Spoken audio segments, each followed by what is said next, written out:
Don't touch me! The scream cracked through the music so sharply that even the drummer missed his next beat.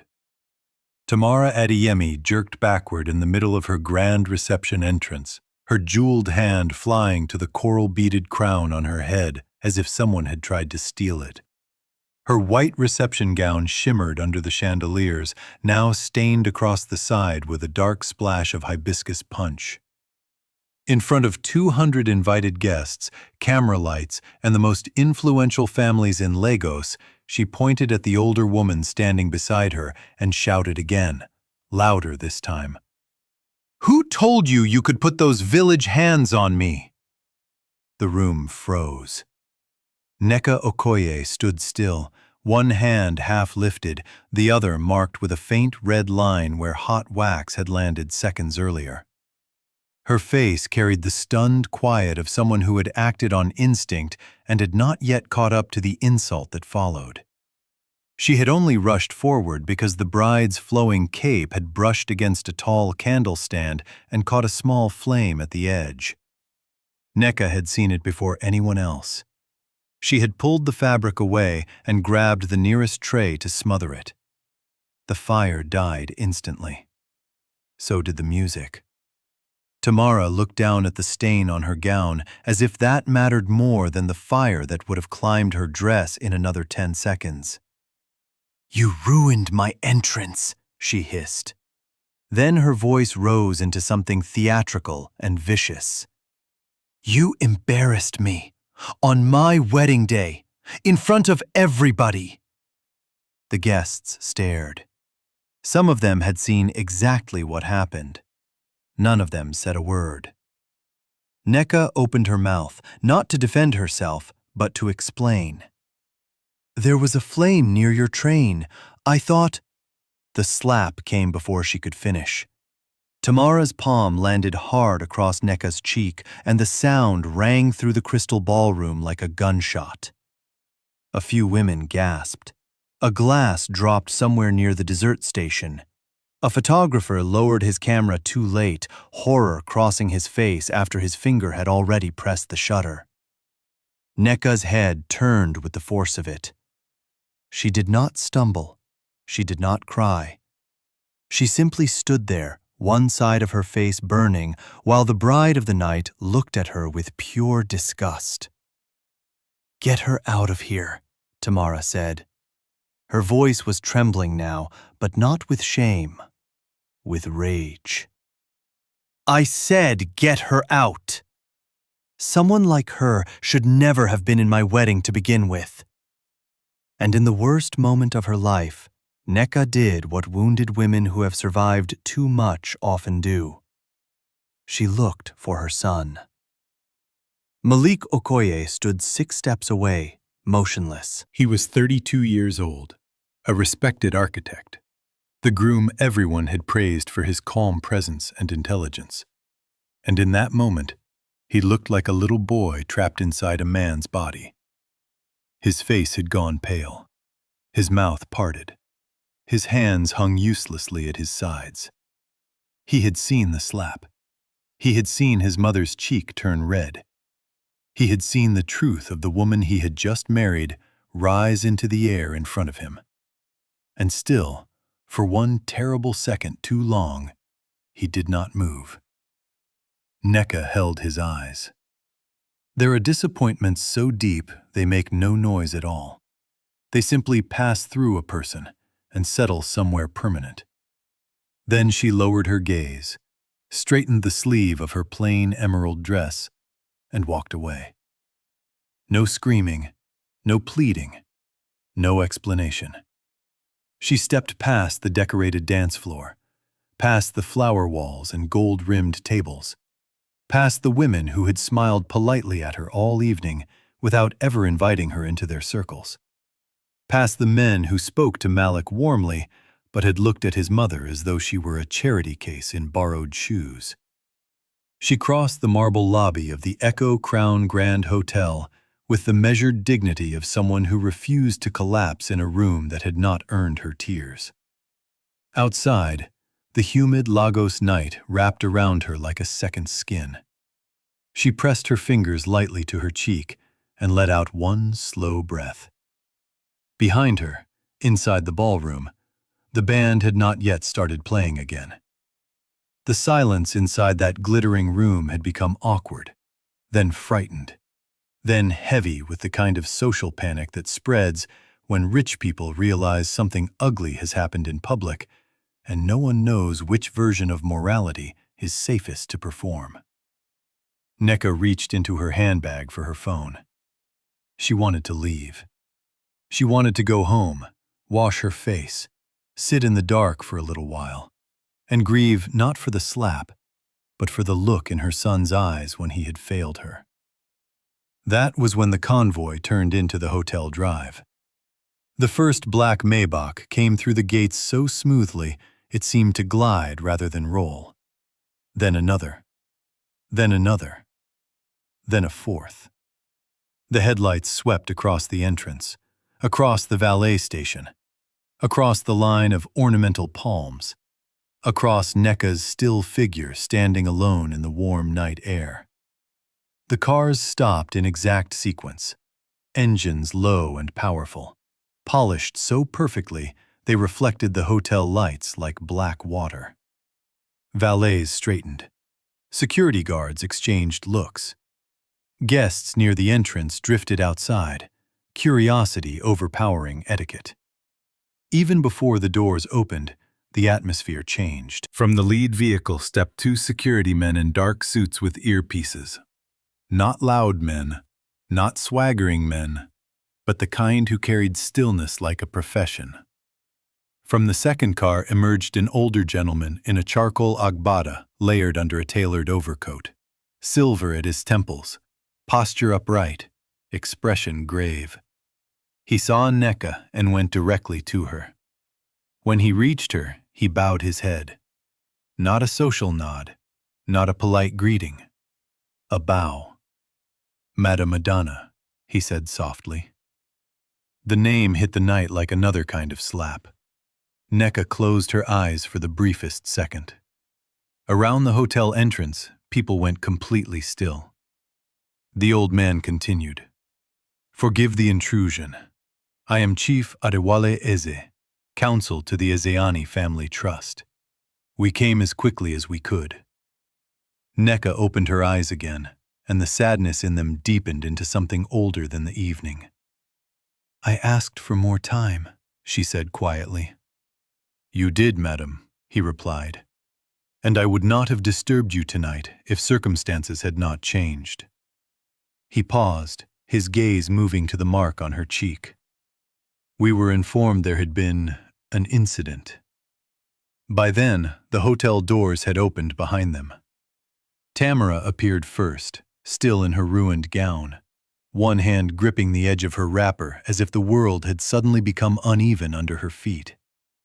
Beside her came her parents, Kunle and Morenike Adeyemi, wealthy, connected, expertly composed people whose confidence was beginning to fray. Behind them came Malik. He looked from the Maybachs to the men in suits to the older gentleman bowing to his mother. Then he heard the name again in his head. Madam Adana. He had never heard anyone call her that. All his life she had been simply his mother. Nneka Okoye. Widow. Bookkeeper. Church volunteer. The woman who packed his lunch in reused containers, who ironed his school shirts late at night, who stretched every naira until it obeyed her. The woman who sat through his architecture presentations in the back row and clapped like he had built the city himself. Now the night was rearranging her in front of him. "Who are these people?" Malik asked, his voice rough. Nneka turned toward him slowly. For a moment, she did not answer. The years seemed to gather around her all at once, not like weight, but like witness. When she finally spoke, her voice was gentle. "These are people from the life I left behind." Tamara frowned, still not understanding. "Left behind? What life?" Chief Adewale answered before Nneka could. Madam Adana Neka Ezeani is the sole surviving daughter of the late Chief Obiora Ezeani, founder of Ezeani Group. The name fell into the courtyard like a stone into deep water. In Lagos, and far beyond Lagos, people knew that name. Ezeani Group was not just wealth. It was infrastructure, shipping, agro-processing, ports, real estate, and private equity across West Africa. It was old money built the hard way, then expanded with the ruthless discipline that turns family business into empire. It owned terminals, warehouses, transport corridors, factories, farms, hotels, and land in places most people only knew from financial pages. Tamara's father stopped breathing for a second. Morenike Adeyemi's hand flew unconsciously to her chest. Inside the ballroom, gossip began moving faster than music ever had. Malik stared at his mother as though he were trying to see both versions of her at once and could not fit them into the same frame.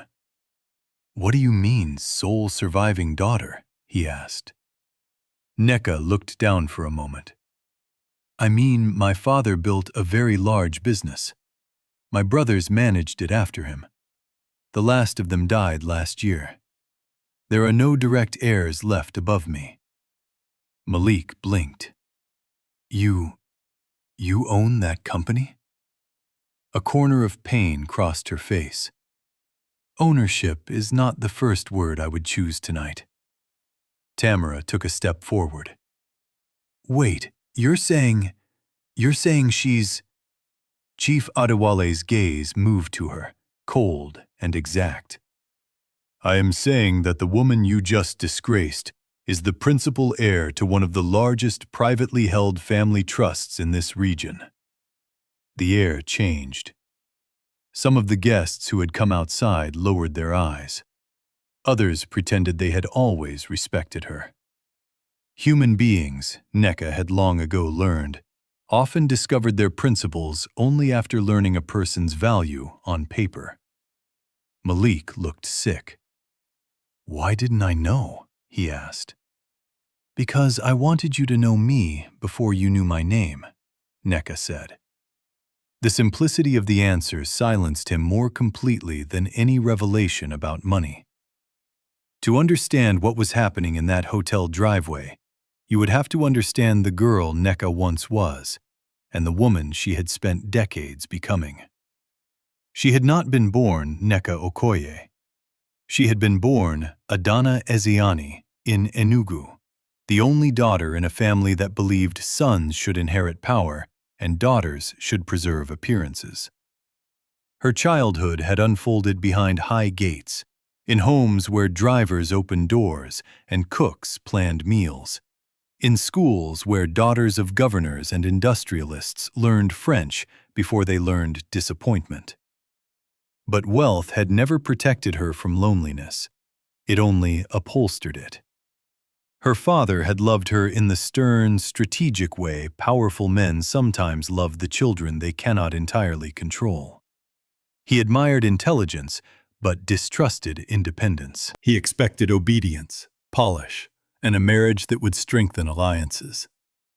Instead, at 24, Adana met a young secondary school literature teacher named Emeka Okoye at a university outreach event in Nsukka. He was not rich. He was not connected. He wore a faded watch and spoke about books as if they could rescue nations. He made her laugh with no effort. He looked at her as if she were not an asset, not a daughter of consequence, not a future arrangement, but a person standing in front of him under ordinary sunlight. For a woman raised in a world where every relationship had invisible calculations under it, that kind of gaze could feel like freedom. Her family called it madness. When she refused an engagement they had nearly finished arranging for her, the house turned cold around her. There are some families where disobedience is treated not as difference, but as betrayal. The Azanis were such a family then. Harsh words were spoken. Doors were closed. Conditions were given. Choose correctly her father had told her. And by correctly, he meant us. She chose Emeka. She walked away from the compounds, the accounts, the surname that opened doors, the inheritance everyone thought no sane woman would abandon.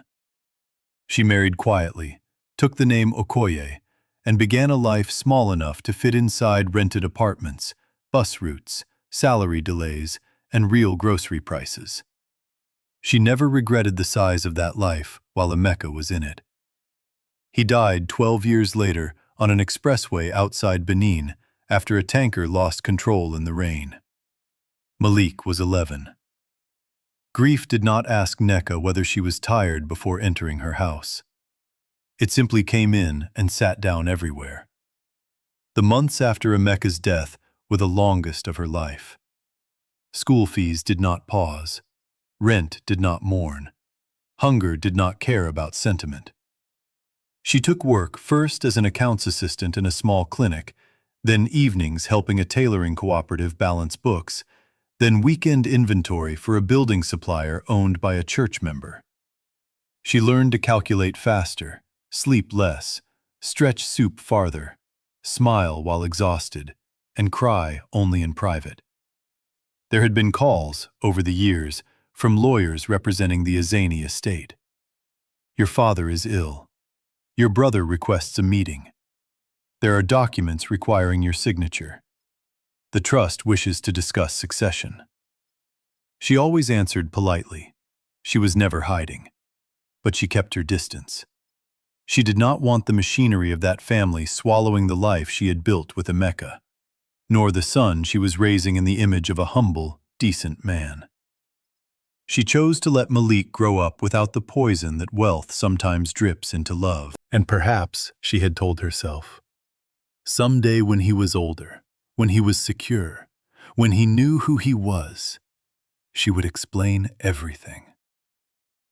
Someday had become years. Then life, as it often does, decided someday for her. Earlier that same morning, before the wedding, Nneka had received a call in the hotel room while fastening her earrings. "Madam," Chief Adewale had said, "the final probate matters have concluded. The board cannot postpone transition much longer. Certain parties are already positioning themselves. We need your decision." "Next week," Nneka had said. "Please, not today. My son is getting married." There was a softness in the old lawyer's voice when he answered, "Of course, madam. Next week." Now next week had arrived several days too early, carried in by humiliation and headlights. Tamara, meanwhile, was discovering the terrifying speed at which arrogance can curdle into fear. All evening she had believed she was in control. She had chosen every floral installation herself, every imported candle, every course on the menu, every name on the seating chart. She had approved the orchestra, the after-party DJ, the perfume diffusers in the bridal suite, the monogrammed napkins, the drone coverage over the lagoon, and the row of elite guests whose presence mattered more to her parents than their blessings did. She had also managed one other thing, quietly and with satisfaction. She had placed Nneka exactly where she wanted her. Not with the front family tables, not beside the elders, not anywhere the camera would linger. Nneka had been seated near the side aisle, close enough to be present, far enough to be minimized. Tamara had done it with the smooth efficiency of someone who understood the social use of polite cruelty. She had never liked Malik's mother. Not because the woman was rude. Nneka was almost painfully dignified. Not because she demanded too much. She demanded nothing. Tamara disliked her because she could not classify her properly. She was plainly dressed, softly spoken, and economically modest, but never servile. There was something in the woman's posture that refused inferiority, even when surrounded by luxury. That unsettled Tamara more than open desperation ever could. She had mistaken it for pride. Now she was realizing it had been something else entirely. Malik did not look at his bride. He kept looking at his mother. "How long?" he asked. "All your life," she said. The words landed harder than the revelation about money. "All my life?" he repeated. "I wanted you to have a childhood unmeasured by other people's greed," Neka said. "I wanted you to know the value of work. I wanted the people who came near you to come near you for you." Her gaze shifted, just briefly, toward Tamara. It was not a theatrical glance. It was worse. It was quiet. Tamara swallowed. Kunle Adeyemi stepped forward at last, recovering enough to perform diplomacy. "Madam, if there has been any misunderstanding tonight." Neka turned to him. "Misunderstanding is when facts are unclear," she said calmly. "Nothing about tonight was unclear." The older man fell silent.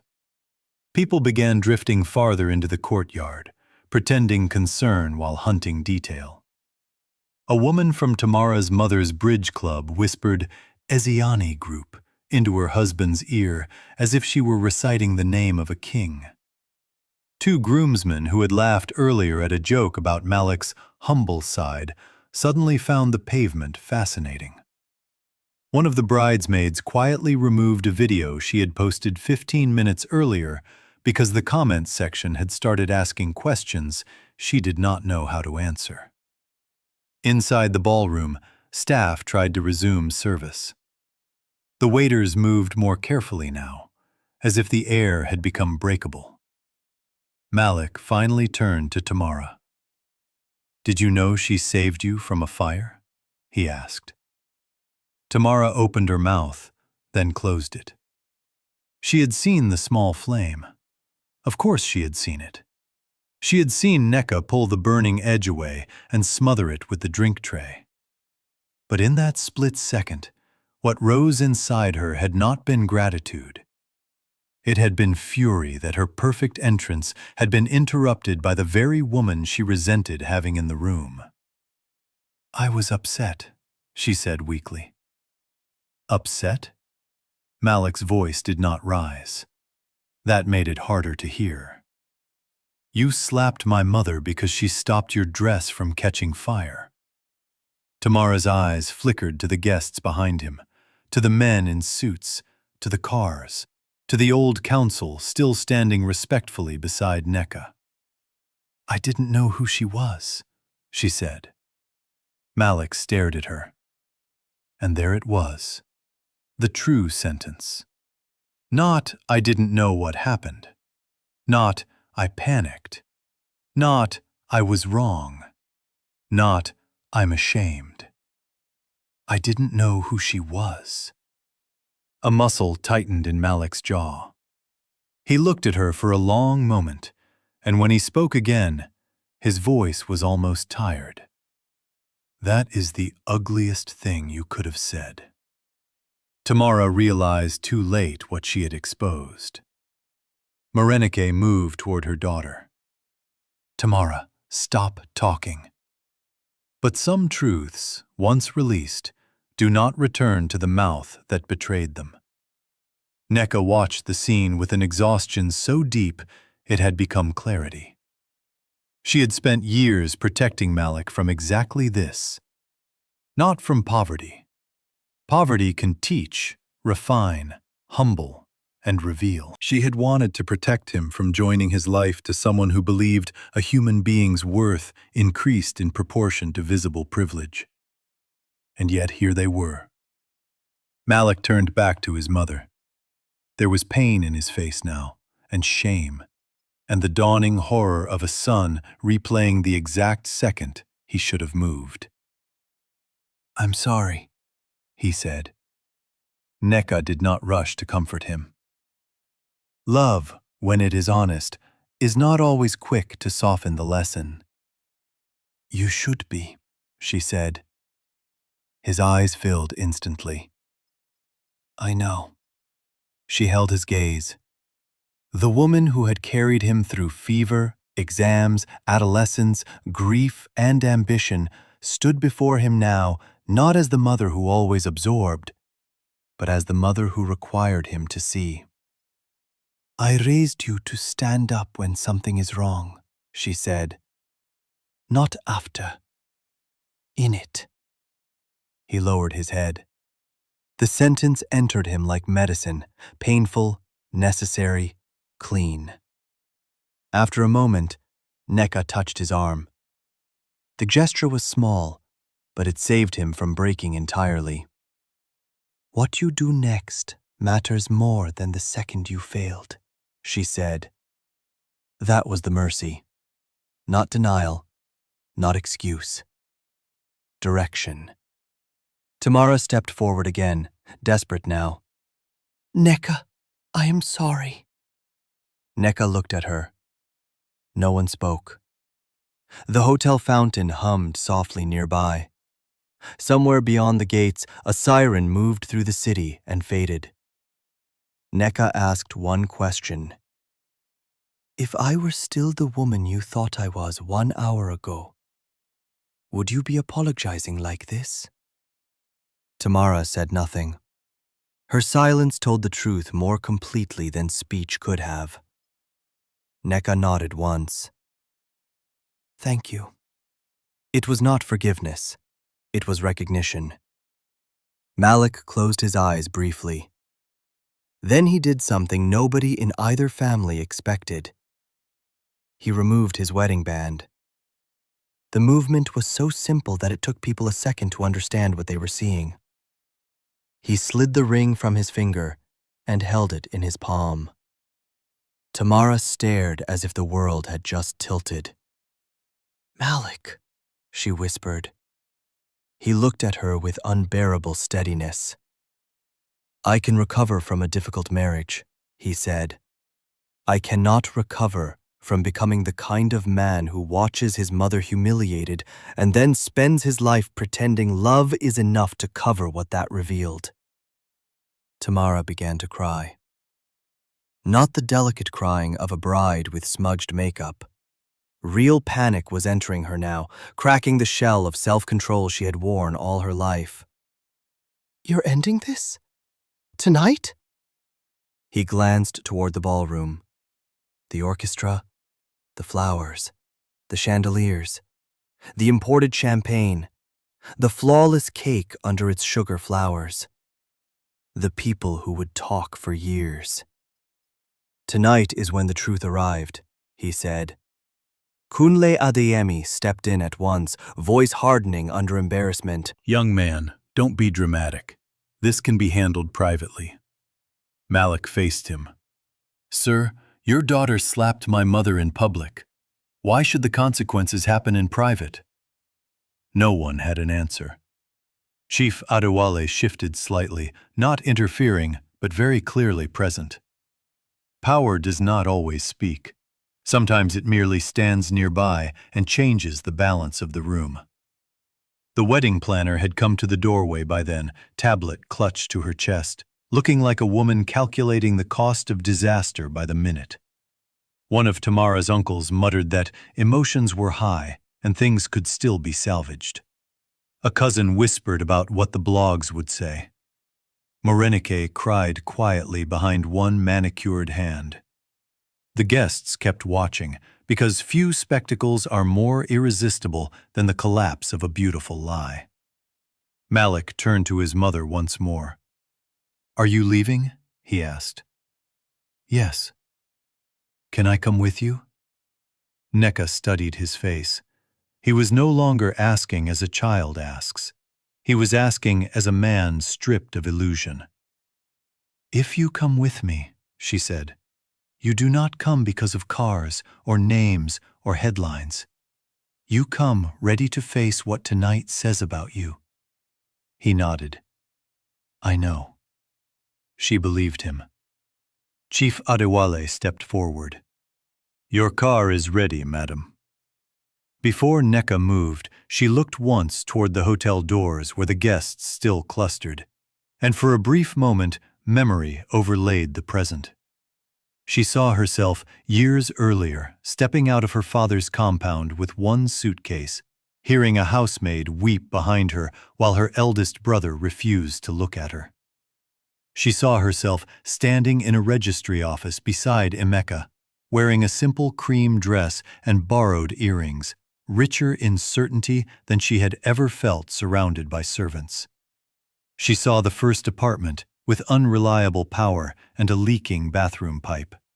She saw Emeka grading papers at the table while she peeled plantains. She saw his body in a hospital corridor. She saw the landlord asking about rent 2 weeks after the funeral. She saw Malik sleeping under a ceiling fan that clicked with every turn, while she sat awake counting coins and courage. And she realized, with a clarity that arrived almost like relief, that not one humiliation in that ballroom had reduced what her life had been worth. Not the seating chart, not the whispers, not the slap, not the silence. Those things had not made her small. They had only exposed who was. She entered the Maybach without haste. Malik followed. Tamara made one last move, rushing forward to the car before the door closed. "Malik, please. Please don't do this in front of everybody." He looked at her through the open door. "That's exactly where you did it," he said. Then the door shut. The convoy pulled away from the hotel and into the Lagos night, while the reception remained behind it like a stage after the actors had abandoned the script. The next morning, the city woke hungry. By 8 a.m., 3 major gossip blogs had partial stories. By 10 a.m., 2 had names. By noon, a blurry clip of the slap had surfaced, followed quickly by footage of the convoy entering the hotel drive. By evening, the internet had done what it always does: compressed a devastating human event into headlines, speculation, outrage, memes, and moral commentary. But beneath the noise, real consequences began unfolding. For Malik, the days that followed were not dramatic in the cinematic sense. They were quieter, harder, and far more important. He moved into a serviced apartment and turned his phone off for nearly 2 days. He replayed the wedding again and again. Not just the slap, but the weeks before it.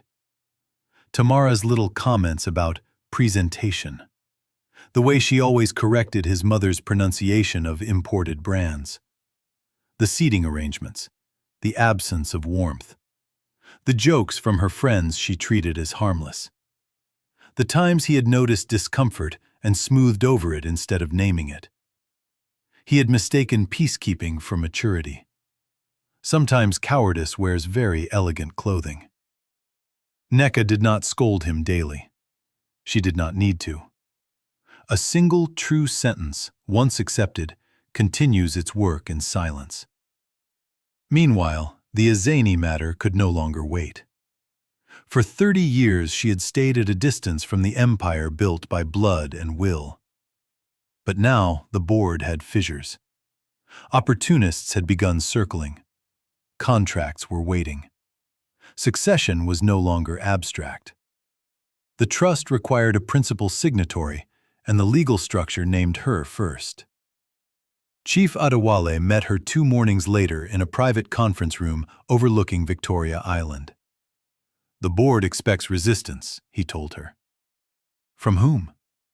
He gave a dry smile. "From men who built careers assuming you would never return." Neka almost laughed.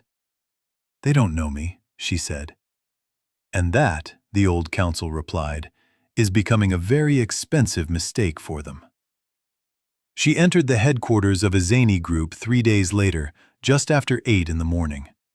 Not with fanfare, not with press. But the building felt her arrival. Reception staff straightened. Senior managers emerged from glass offices under pretexts too thin to hide their curiosity. Executives who had spoken of her for years as an inconvenient legal possibility were forced at last to face a woman of flesh and voice. She wore a sharply tailored navy boo-boo, pearl earrings, and the same composure she had worn in poorer rooms. Wealth had returned to her life, yes, but it had not taught her dignity. It had merely come back to live beside it. The first board meeting lasted 4 hours. By the end of it, 3 things had become clear. First, Nneka understood balance sheets better than anyone in the room expected. Years of small survival had made her attentive in ways inherited executives rarely are. Waste irritated her. Vanity projects offended her. Hidden leakages stood out to her immediately because she knew the moral insult of careless spending. Second, she was not sentimental about incompetence. 2 division heads were replaced within a month. 1 procurement review became 6. A dormant scholarship foundation her father had once promised to expand was revived under her direct oversight. Third, and most disturbing to certain men, she could not be intimidated by prestige. She had buried a husband, raised a son alone, and survived being socially erased in luxury spaces. Men with expensive watches and rehearsed authority did not frighten her. Malik watched some of this transformation from close range and some from a respectful distance. He had expected to discover a hidden rich woman.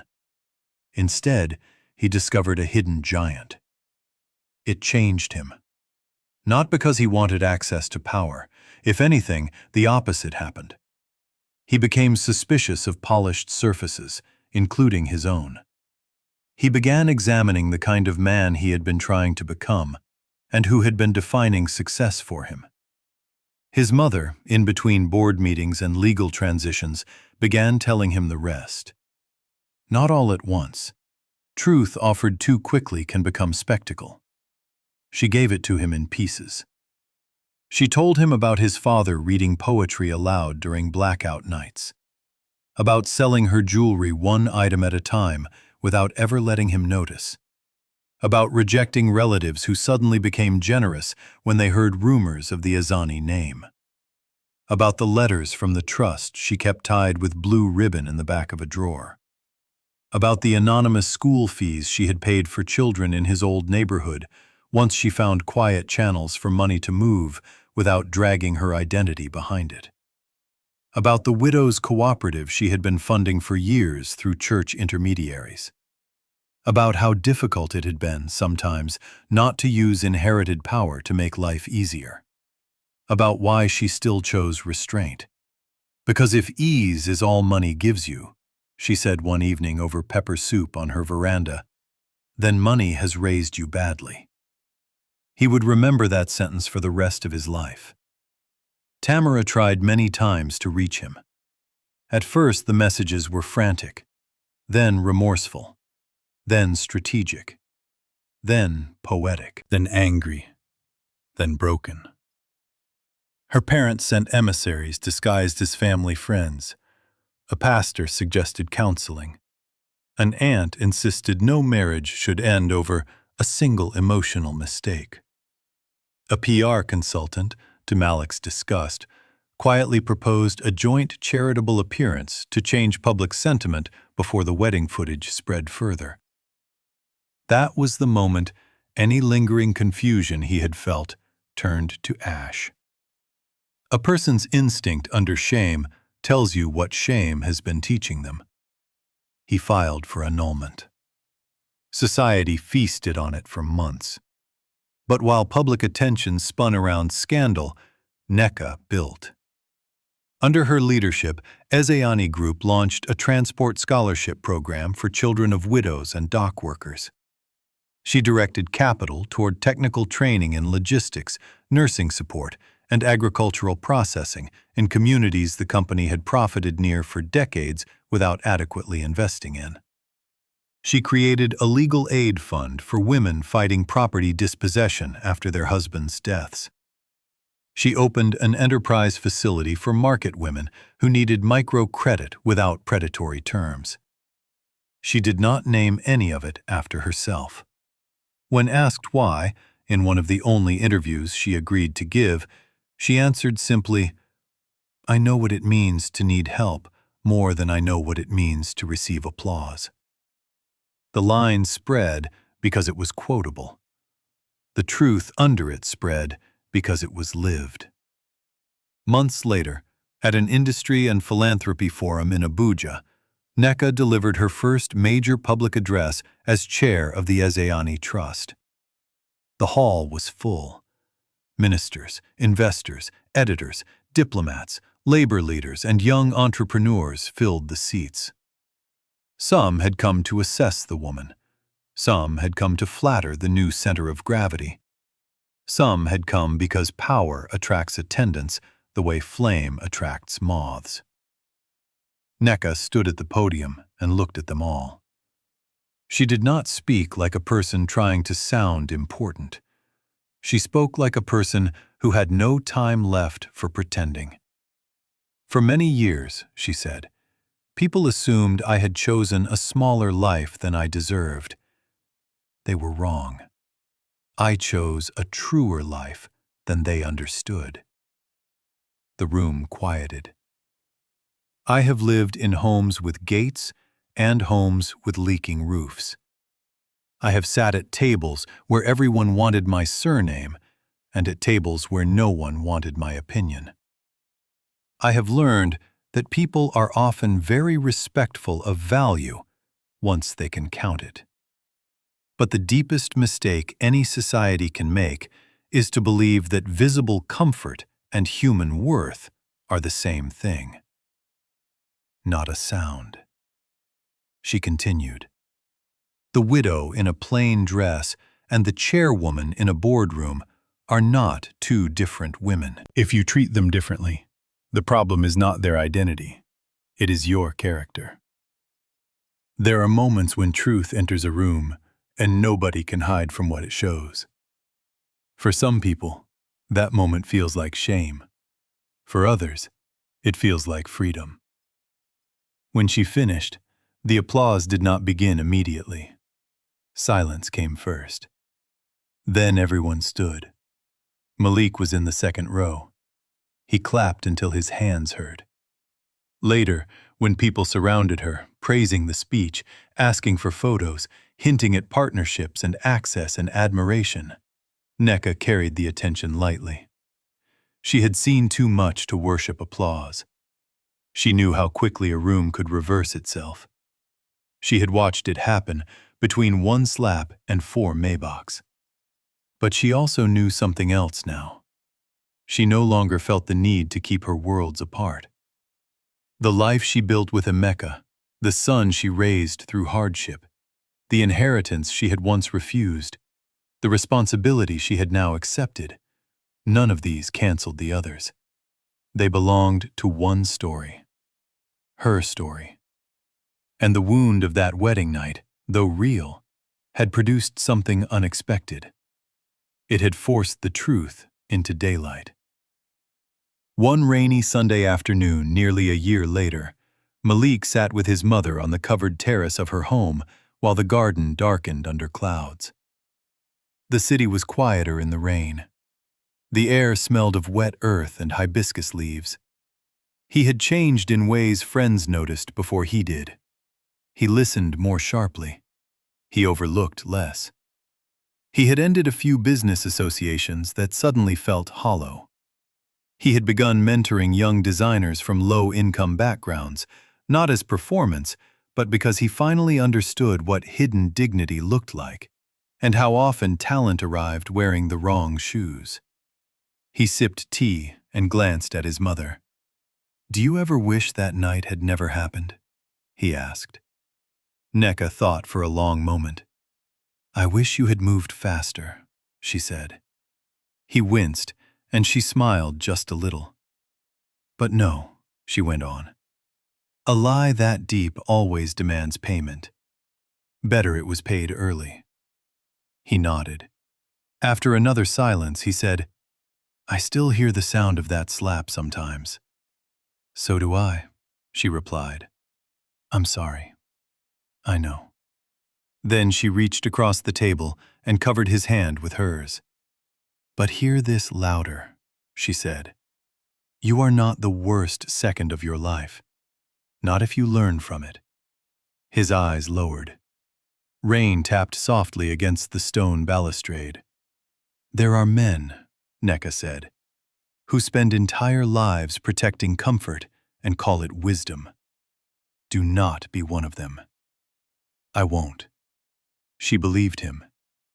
Down the road, beyond the hedges, a pair of black vehicles waited discreetly. Her security team had become routine now. Another adjustment in a life she had never expected to reclaim.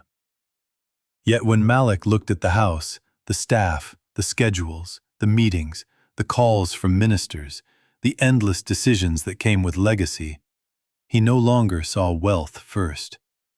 He saw his mother. The same woman who had once mended his school trousers by hand. The same woman who had hidden pain so he could grow without fear. The same woman who had stood in a ballroom full of cowards and walked out with her dignity intact. Money had not made her remarkable. It had merely made other people finally behave as if they noticed. And somewhere in Lagos, Tamara Adeyemi was still living with the memory of one unanswered question. If I were still the woman you thought I was 1 hour ago, would you be apologizing like this? Some questions do not leave because they were never asked only for an answer. They were asked for judgment. On the first anniversary of the failed wedding, Neka visited Emeka's grave. She wore white, simple white, no jewels beyond her pearls. She stood beneath the shade of an old almond tree, set down fresh lilies, and smiled with the private softness reserved for the dead we loved well. Our son is becoming a man you would respect, she said aloud.